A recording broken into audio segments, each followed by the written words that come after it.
Hello everyone, कैसे हैं आप लोग।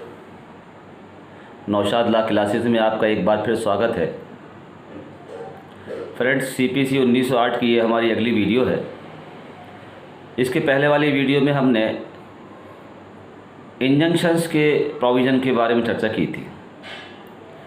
आज हम सीपीसी के एक महत्वपूर्ण विषय अपील के प्रावधान पर चर्चा करेंगे। तो देखिए, सीपीसी 1908 के अंतर्गत दो तरह की अपीलों के बारे में प्रोविज़न दिए गए हैं। एक तो मूल डिग्री की अपील है। मूल डिग्री की अपील के बारे में जो बेसिक प्रोविज़न दिए गए हैं वो सेक्शन 96 में दिए गए हैं। सेक्शन 96 का सबसेक्शन 1 कहता है कि हर एक मूल डिग्री की अपील होगी। सबसेक्शन 2 में कहा गया कि एक पक्षीय पारित डिग्री की अपील होगी। और सबसेक्शन 3 में ये बात आई है कि पक्षकारों की सहमति के आधार पर पारित डिग्री की अपील नहीं होगी। और सेक्शन 100 में जो है वो सेकंड अपील के बारे में आया है। तो सेकंड की अपील हाई कोर्ट के अधीन किसी न्यायालय द्वारा मूल डिग्री पारित की गई मूल डिग्री के विरुद्ध प्रथम अपील में पारित निर्णय और डिग्री की अपील हाई कोर्ट में होती है। और ये अपील जो है विधि के सारवान पृष्ठ पर होती है। हाई कोर्ट में जो अपील होती है वो सब्टेंटिव क्वेश्चन ऑफ लॉ पे होती है। विधि का सारवान पृष्ठ अंतर्गत हो तब जाके हाई कोर्ट में उसकी अपील होती है। तो हाई कोर्ट में मोशन हेयरिंग में इस बात को सेटिस्फाई करना पड़ता है कोर्ट को कि उस अपील में विधि का सारवान प्रश्न अंतर्वलित है। तो ये बेसिक डिफरेंस है सेक्शन 96 और 100 का, कि जो मूल डिग्री की अपील होती है उसके ऊपर कोई बंधन नहीं है, कोई शर्त नहीं लगाई गई है। ये पक्षकार का अधिकार है कि ट्रायल कोर्ट ने जो मूल डिग्री पारित की है उसकी अपील कोर्ट में कर सकता है। फर्स्ट अपील के बारे में कोई शर्त नहीं है। लेकिन सेकंड अपील के बारे में शर्त है कि जहां विधि का कोई सारवान प्रश्न अंतर्गत है उस मामले में तभी सेकंड अपील होगी। तो सेक्शन 96 और 100 का ये बेसिक डिफरेंस है। अब आगे बात करते हैं कि जो प्रक्रिया है, तो मूल डिग्री की अपील के बारे में जो प्रक्रिया बताई गई वो ऑर्डर 41 में बताई गई है। ऑर्डर 41 का रूल 1 कहता है कि जो अपील होगी वो ज्ञापन के रूप में होगी, मेमोरेंडम के रूप में होगी। और मेमोरेंडम ऑफ अपील के साथ, अपील के ज्ञापन के साथ निर्णय की प्रति होगी। और वहीं पर यह बात आती है कि मेमोरेंडम ऑफ अपील में जो आधार होंगे वो पृथक पृथक पैराओं में उल्लेखित करना पड़ेंगे, जो भी ग्राउंड्स ले रहे हैं। तो जनरली जो अपील हम फॉर्म करते हैं, अपील की रचना करते हैं, तो उस अपील में एक तो प्रकरण के संक्षिप्त तथ्य लिखते हैं और उसके बाद ग्राउंड्स ऑफ अपील लिखे जाते हैं, अपील के आधार। तो जो आधार अपील में लिए जाएंगे उनको पृथक पृथक पैराओं में उल्लेख किया जाएगा।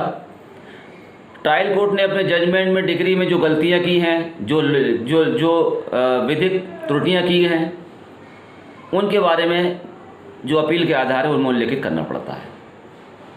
कोई इंपॉर्टेंट डॉक्यूमेंट था, कोई एविडेंस था, ट्रायल कोर्ट ने रिकॉर्ड पे नहीं लिया, अपील के आधार में लिख सकते हैं।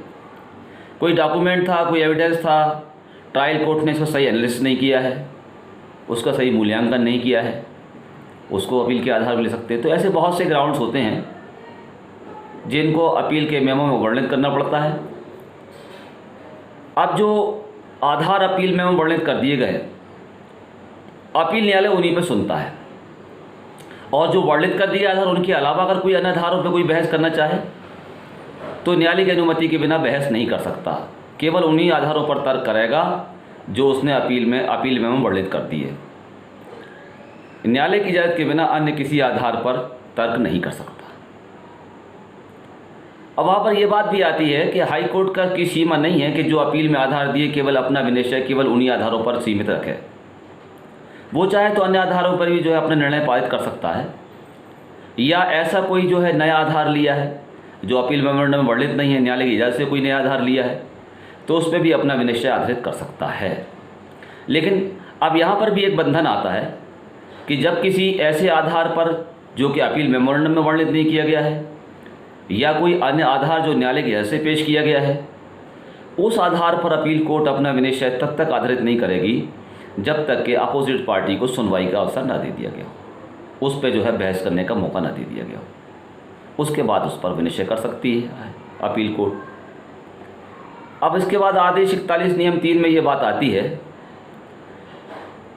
कि जहां अपील मेमोरेंडम ऑफ अपील की विरचना विधिनुसार नहीं की गई है, तो आदेश 41 के नियम 1 और 2 में विरचना के बारे में बात आई है कि किस प्रकार विरचना की जाएगी, किस प्रकार उसको फॉर्म किया जाएगा। अगर अपील की विरचना में कोई त्रुटि हो गई, कोई कमी रह गई है, तो न्यायालय उसमें संशोधन करने के लिए अपीलार्थी को कहेगा और अपीलार्थी को वहीं के वहीं तत्काल संशोधन करने कह सकता है या फिर कोई समय दे सकता है कि उस समय के भीतर वो संशोधन करे। और यदि न्यायालय द्वारा दिए गए समय के भीतर अपीलार्थी संशोधन नहीं करता है तो न्यायालय अपील को खारिज कर सकता है। और यदि संशोधित कर दिया जाता है तो संशोधन जो किया गया उस पर न्यायालय का न्यायाधीश जो है वो हस्ताक्षर करेगा या आध हस्ताक्षर करेगा, इनिशियल करेगा। ये प्रोविजन जो है आदेश 41 के नियम 3 में दिए गए हैं। फिर आदेश 41 के नियम 3A में ये बताया कि अगर अपील जो है टाइम बार्ड हो गई है, विलम्ब हो गया अपील प्रस्तुत करने में और विलम्ब का कोई पर्याप्त आधार है, तो उसके बारे में आवेदन देना पड़ेगा और शपथ पत्र द्वारा वो आवेदन समर्थित होगा। तो ये सेक्शन 5 जो है लिमिटेशन एक्ट की बात कही गई है कि अगर कोई अपील जो है विलंबित हो गई है, डिले हो गया है, तो अपील के आधारों को वर्णित करते हुए शपथ पत्र से समर्थित आवेदन देना पड़ेगा। ये 41(3)(a) की बात है। अब इसके बाद इंपॉर्टेंट जो रूल है आदेश 41 के नियम 5 और 6 है। आदेश 41 के नियम 5 और 6 में निष्पादन कार्रवाई को रोके जाने के बारे में बात कही गई है। प्रोविजन आए हैं कि जब अपीलार्थी अपील पेश कर देता है तो केवल अपील पेश कर देना अधीनस्थ न्यायालय के निष्पादन कार्रवाई के रोके जाने का आधार नहीं होगा जब तक कि अपील कोर्ट उसको रोके जाने के लिए ऑर्डर पास ना करते। और निष्पादन कार्रवाई को रोके जाने के लिए आदेश अपील कोर्ट कर सकता है, लेकिन उसमें जो है अपीलार्थी को आदेश करता है अपील कोर्ट कि यदि अपील न्यायालय द्वारा अपीलार्थी के विरुद्ध निर्णय पारित कर दिया जाता है तो उस निर्णय की कंप्लाइंस करेगा, उसका पालन करेगा, इसके संबंधित प्रतिभूति प्रस्तुत करे। तो आदेश 41 नियम 5 में निष्पादन कार्रवाई को रोके जाने के लिए और आदेश 41 के नियम 6 में कि जब तक अपील लंबित है तब तक अगर कोई संपत्ति का जो है पुनर्स्थापन कराना है, रेस्टिट्यूशन कराना है, तो रेस्टिट्यूशन के बारे में भी ये जो है प्रतिभूति के प्रोविजन आदेश 41 नियम 5 में आए हैं, नियम 6 में आए हैं। तो आदेश 41 का नियम 5 और 6 निष्पादन कार्रवाई को रोके जाने के बारे में और प्रतिभूति के बारे में प्रोविजन का उल्लेख करता है। अब इसके बाद इंपॉर्टेंट जो प्रोविज़न है 41 का यानी अपील का, तो आदेश 41 की नियम 9 में ये बात कही गई है कि जब अपील को एडमिट कर लिया गया, ग्रहण कर लिया गया, तो उसे रजिस्टर में दर्ज किया जाएगा। जिस तरह से अपन ने सिविल सूट के बारे में पढ़ा था कि आदेश 4 नियम 2 में है, अपन ने पढ़ा था, आपने समझा होगा, आपने देखा होगा कि यदि वाद सम्यक रूप से संशोधित कर दिया गया है तो उसको वाद के रजिस्टर में दर्ज किया जाएगा। न्यायालय में वादों के रजिस्टर होते हैं, जो ओरिजिनल कोर्ट होती है, प्रारंभिक अधिकारता वाले न्यायालय होते हैं, वहाँ पर वाद के रजिस्टर होते हैं। उन रजिस्टर में जिस क्रम में वाद आते हैं, दर्ज किए जाते हैं, वो आदेश 4 नियम 2 में प्रोविजन दिए गए। इसी तरह से अपील कोर्ट में अपील के रजिस्टर होते हैं और जिस क्रम में अपील न्यायालय में आती हैं उनमें दर्ज किए जाते हैं, उसमें एंट्री की जाती है। तो आदेश 41 के नियम 9 में ये कहा गया कि जब अपील ग्रहण कर ली जाती है तो उसे फिर रजिस्टर में दर्ज किया जाता है, उसका नंबर मिलता है। और आदेश 41 नियम 10 में प्रोविजन आए हैं कि अपील कोर्ट अपीलार्थी से प्रति अपीलार्थी के खर्चे के लिए प्रतिभूति की मांग कर सकता है।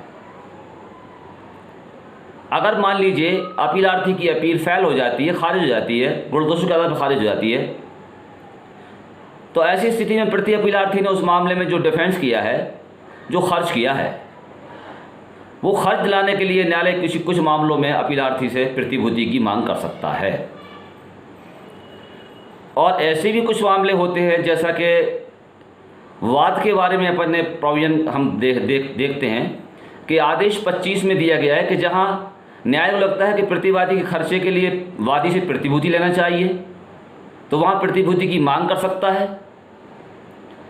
और आदेश 25 में ये बात भी आई है कि उन दशाओं में कि जहाँ वादी भारत के बाहर निवास करता है और वादी के पास वाद संपत्ति के अलावा अन्य कोई संपत्ति भारत देश में नहीं है, और यदि उसे खर्चे के लिए बुलाया जाएगा तो वो नहीं आएगा। और एक बात ये भी कही है कि कोई व्यक्ति जो है भारत से ऐसी परिस्थिति में चला जाता है भारत से बाहर कि यदि खर्चों के भुगतान के लिए उसे बुलाया जाएगा तो वो फिर वापस नहीं आएगा। ऐसी स्थिति में न्यायालय आदेश 25 के अंतर्गत, आदेश 25 नियम 2 के अंतर्गत वादी से प्रतिभूति की मांग करता है प्रतिवादी के खर्चे के लिए। और इसी तरह के प्रोविजन जो है आदेश 41 के नियम 10 में भी आए हैं कि ऐसा कोई अपीलार्थी जिससे न्यायालय समझता है, ठीक समझता है कि प्रति अपीलार्थी के खर्चे के लिए उससे प्रतिभूति ली जाए। और परंतु यदि कोई ऐसा अपीलार्थी है कि जो भारत के बाहर निवास करता है और वाद संपत्ति के अलावा अन्य कोई संपत्ति उसकी भारत देश में नहीं है जिससे खर्चे की पूर्ति कराई जा सके, तो ऐसी स्थिति में न्यायालय जो है अपीलार्थी से प्रतिभूति की मांग करेगा कि लोकल का आप कोई जो है जमानतदार पेश कीजिए जो इस बात की गारंटी ले, इस बात के बारे में प्रतिभूति दे कि यदि आपकी अपील खारिज हो जाती है या अगर आपकी अपील जो है सफल नहीं होती है तो ऐसी दशा में प्रति अपीलार्थी खर्चों के लिए भुगतान किया जाएगा। अब इसके बाद आदेश 41 का नियम 11 भी इम्पोर्टेंट है। आदेश 41 का नियम 11 जो है प्रारंभिक सुनवाई के बारे में, जिसे मोशन हेयरिंग कहते हैं।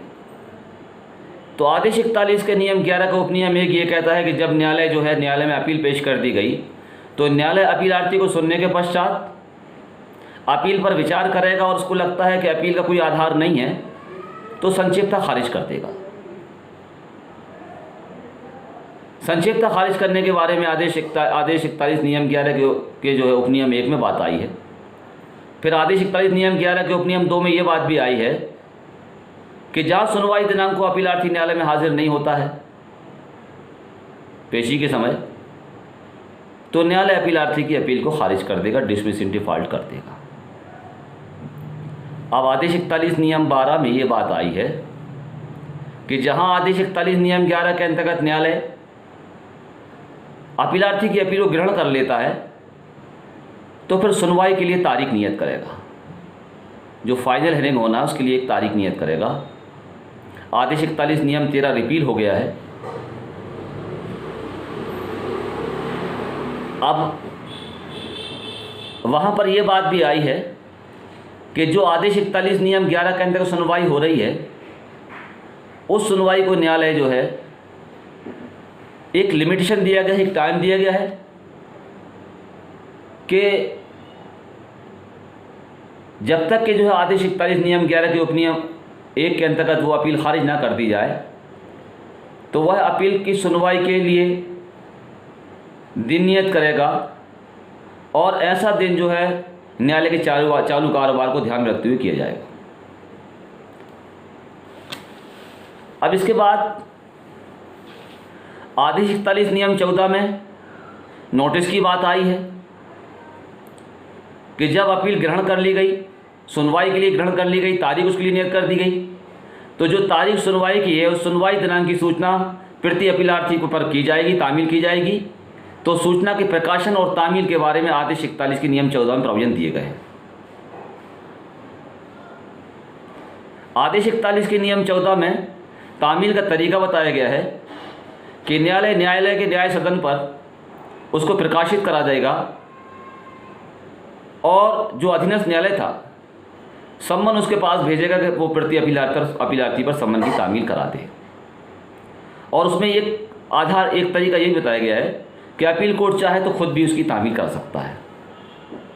तो आदेश 41 के नियम 14 में प्रति अपीलार्थी पर सूचना की तामील के बारे में प्रोविजन आए हैं कि प्रति अपीलार्थी पर सूचना की तामील कराई जाएगी। आदेश 41 का नियम 15 रिपील हो चुका है। फिर आदेश 41 नियम 16 में यह कहा गया है कि शुरू करने का अधिकार अपीलार्थी का होगा, राइट टू बिगिन। तो प्रारंभ करने का अधिकार अपीलार्थी का होगा।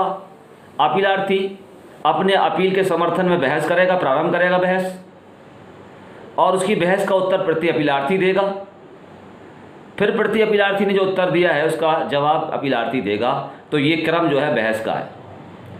प्रारंभ करने का अधिकार अपीलार्थी का होगा और जवाब देने का अधिकार प्रति अपीलार्थी का होगा। अब आदेश 41 नियम 17 भी इम्पोर्टेंट है। वो ये कहता है कि सुनवाई दिनांक को, देखिए आदेश 41 नियम 11 में वहाँ पर प्रारंभिक सुनवाई हो रही थी और न्यायालय ने उपस्थित होने के लिए अपीलार्थी को जो दिन नियत किया था उस दिनांक को अपीलार्थी उपस्थित नहीं था तो उसकी अपील खारिज कर दी गई। अब आदेश 41 नियम 17 में भी ये बात आई है कि जहाँ नियत दिन को या किसी अन्य दिन को, जिस दिन को सुनवाई स्थगित की जाए उस दिन को अपीलार्थी न्यायालय में उपस्थित नहीं होता है तो न्यायालय अपीलार्थी की अपील खारिज कर देगा। यहाँ भी डिसमिस इन डिफ़ॉल्ट है, अपील खारिज कर दी जाएगी, ठीक है ना। और आदेश 41 के नियम 17 के उपनियम 2 में ये बात भी आई है कि जहां सुनवाई दिनांक को प्रति अपीलार्थी उपस्थित नहीं है तो न्यायालय प्रति अपीलार्थी के विरुद्ध एक पक्षीय कार्रवाई कर देगा। तो डिसमिस इन डिफ़ॉल्ट और एक्स पार्टी प्रोसीड होने के बारे में आदेश 41 के नियम 17 में प्रोविजन कॉमन आया है।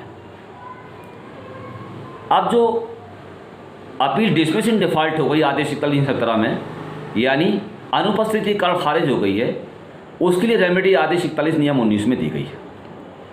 वहाँ दिया गया है कि व्यतिक्रम के लिए खारिज की गई अपील को पुनः ग्रहण करना। तो जैसा आदेश 9 के नियम 9 प्रोविजन आपने देखे होंगे कि जहाँ वादी के अनुपस्थिति कारण डिसमिस इन डिफ़ॉल्ट हो जाता है और वादी न्यायालय के समक्ष उपस्थित होकर न्यायालय का समाधान कराता है कि उसके अनुपस्थिति कोई पर्याप्त कारण था, पर्याप्त हेतुक था, तो फिर न्यायालय उसके खिलाफ जो खारिजी का आदेश किया उसे आपास कर देगा और पुनः नंबर पर ले लेगा। इसी तरह के प्रोविजन जो है आदेश 41 नियम 19 में आए हैं कि जब आदेश 41 के नियम 11 के उपनियम 2 में, तो आदेश 41 नियम 11 का उपनियम 2 क्या था कि जहां प्रारंभिक सुनवाई के लिए पेशी तारीख दिन नियत है उस दिनांक को अपीलार्थी उपस्थित नहीं है तो अपीलार्थी की अपील खारिज कर दी गई, डिसमिस इन डिफ़ॉल्ट। और आदेश 41 नियम 17 में भी अपीलार्थी की अपील खारिज हुई, डिसमिस इन डिफ़ॉल्ट। अब चाहे वो आदेश 41 के नियम 11 के उपनियम 2 के अंतर्गत खारिज की गई हो या आदेश 41 नियम 17 के जो है 17 के उपनियम 1 के अंतर्गत खारिज की गई हो, ये डिसमिस इन डिफ़ॉल्ट है। तो वहाँ पर अपील की सुनवाई के लिए अपीलार्थी उपस्थित नहीं था, सुनवाई दिनांक को खारिज किया गया है। ऐसी स्थिति में अगर वो न्यायालय को साबित कर देता है कि वह सुनवाई दिनांक को किसी पर्याप्त कारण से न्यायालय उपस्थित होने में पुकार के समय असफल रहा है, तो फिर न्यायालय उसकी खारिजी का आदेश आपास कर देगा और अपील को पुनः ग्रहण कर लेगा। अब इसके बाद आदेश 41 का नियम 21 इम्पोर्टेंट है। आदेश 41 का नियम 21 ये कहता है कि जहां न्यायालय ने प्रति अपीलार्थी के विरुद्ध एक पक्षीय डिग्री पारित कर दी, यानी आदेश 41 नियम 17 के उपनियम 2 में ये था कि जहां सुनवाई दिनांक को प्रति अपीलार्थी उपस्थित नहीं है तो न्यायालय प्रति अपीलार्थी के विरुद्ध एक पक्षीय कार्रवाई कर देगा। और जहां न्यायालय प्रति अपीलार्थी के खिलाफ एक पक्षीय डिग्री पारित कर दे तो आदेश 41 के नियम 21 में एक पक्षीय डिग्री को आपास कराने के बारे में रेमेडी दी गई है, प्रोविजन दिए गए हैं। वहाँ पर भी वही बात आई है कि अगर एक पक्षीय डिग्री पारित कर दी गई प्रति अपीलार्थी के खिलाफ और प्रति अपीलार्थी न्यायालय के समक्ष आदेश 41 नियम 21 के अंतर्गत आवेदन प्रस्तुत करता है और न्यायालय का समाधान कराता है कि जिस समय पुकार हुई थी उस समय उसके अनुपस्थिति कोई पर्याप्त कारण था। और एक बात ये भी आई है कि जहां प्रति अपीलार्थी न्यायालय का समाधान करा देता है कि सम्मन की तामील उस पर सम्यक रूप से नहीं हुई थी, या दूसरा जिस समय पुकार हुई थी उसकी अनुपस्थिति कोई पर्याप्त हेतुक था, तो फिर न्यायालय उसके खिलाफ जो एक पक्षी डिग्री पारित की गई है उसे आपास कर देगा। तो ये वाली बात मेच खाती है आदेश 9 नियम 13 से। ऑर्डर 9 रूल 13 में है कि जहां प्रतिवादी के विरुद्ध एक पक्षी डिग्री पारित कर दी गई और प्रतिवादी न्यायालय के समक्ष उपस्थित होकर आवेदन प्रस्तुत करता है और न्यायालय का समाधान कर देता है कि उस पर सम्मन की सम्यक रूप से तामील नहीं हो पाई थी या उसकी अनुपस्थिति कोई पर्याप्त हेतुक था, तो फिर न्यायालय एक पक्षी डिग्री को आपास कर देगा। तो ये ओरिजिनल डिग्री के बारे में भी है और यहाँ अपील कोर्ट में एक पक्षी रूप से जो डिग्री पारित की गई उसके बारे में आदेश 41 के नियम 21 में प्रोविजन दिए गए हैं, सेम प्रोविजन है। वो एक पक्षी डिग्री को आपास कर देगा कोर्ट और सुनवाई का अवसर प्रति अपीलार्थी को दे देगा। अब इसके बाद जो इम्पोर्टेंट रूल है आदेश 41 का, वो आदेश 41 नियम 22 है। देखिए, ओरिजिनल कोर्ट में जब दावा पेश होता है, वाद पत्र से होता है, तो प्रतिवादी पर सम्मन की तामील कराई जाती है।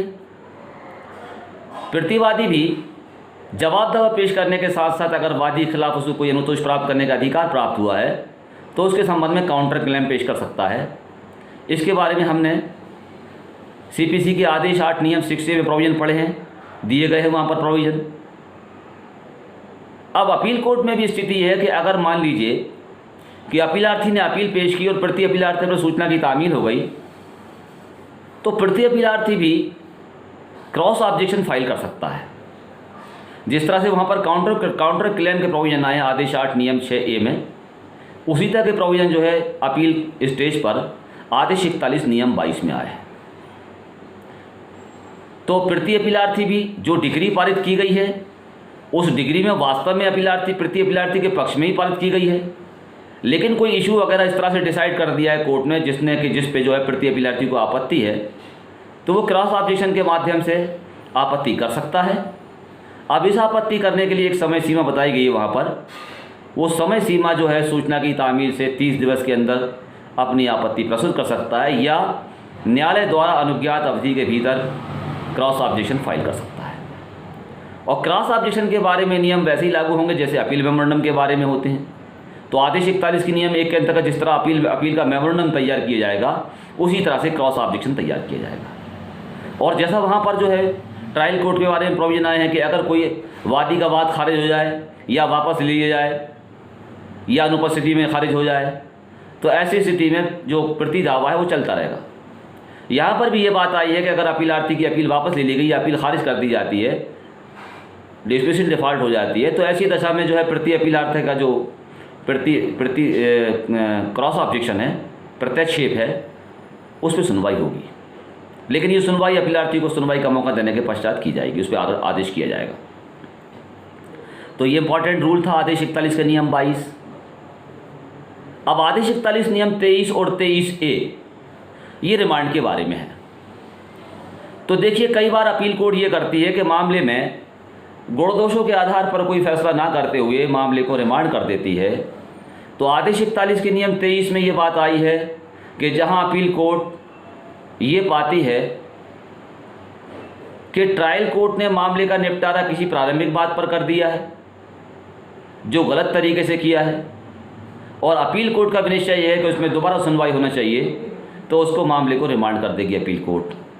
अब प्रारंभिक बात पर जो है अपील का वाद का निपटारा कर दिया है, तो प्रारंभिक बात में जैसे कोई जुडिक्शन का सवाल है, लिमिटेशन का क्वेश्चन था या बारडवाई लॉ का कोई क्वेश्चन था, इस इशू पर अगर कोर्ट ने प्रारंभिक इशू पर भी किसी मामले किसी बात को निपटारा कर दिया है और अपील कोर्ट को लगता है कि उसने सही निश्चय नहीं किया है, तो उस मामले को रिमांड कर सकती है अपील कोर्ट, ट्रायल कोर्ट को रिमांड कर देगी।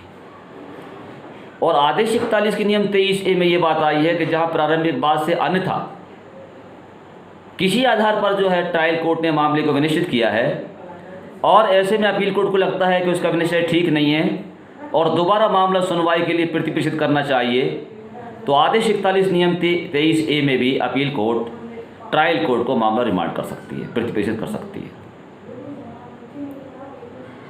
अब इसके बाद जो है आदेश 41 के नियम 25-26 में भी ये बातें आई हैं कि जहां ट्रायल कोर्ट ने कोई इशू सही ढंग से नहीं बनाया, सही डिसाइड नहीं किया है, तो अपील कोर्ट वो इशू बनाकर और ट्रायल कोर्ट को जो है रिमांड कर सकती है कि आप इस इशू पे जो है अपना जजमेंट दीजिए। आदेश 41 के नियम 27 में ये बात आई है कि वहाँ पर एडिशनल एविडेंस रिकॉर्ड करने के बारे में प्रोविजन है, किन आधारों पर एडिशनल एविडेंस रिकॉर्ड की जाएगी। तो आदेश 41 का नियम 27 ये बात करता है कि जहां अपीलार्थी न्यायालय का समाधान कर देता है कि ट्रायल कोर्ट ने कोई ऐसा एविडेंस था जो उसको रिकॉर्ड पे लेना चाहिए था लेकिन रिकॉर्ड पे लेने से इनकार कर दिया, ग्रहण करने से इनकार कर दिया, बहुत महत्वपूर्ण साक्ष्य था, उस मामले के जस्ट डिसीजन की ज़रूरी था, लेकिन ट्रायल कोर्ट ने उसको ग्रहण करने से इनकार कर दिया।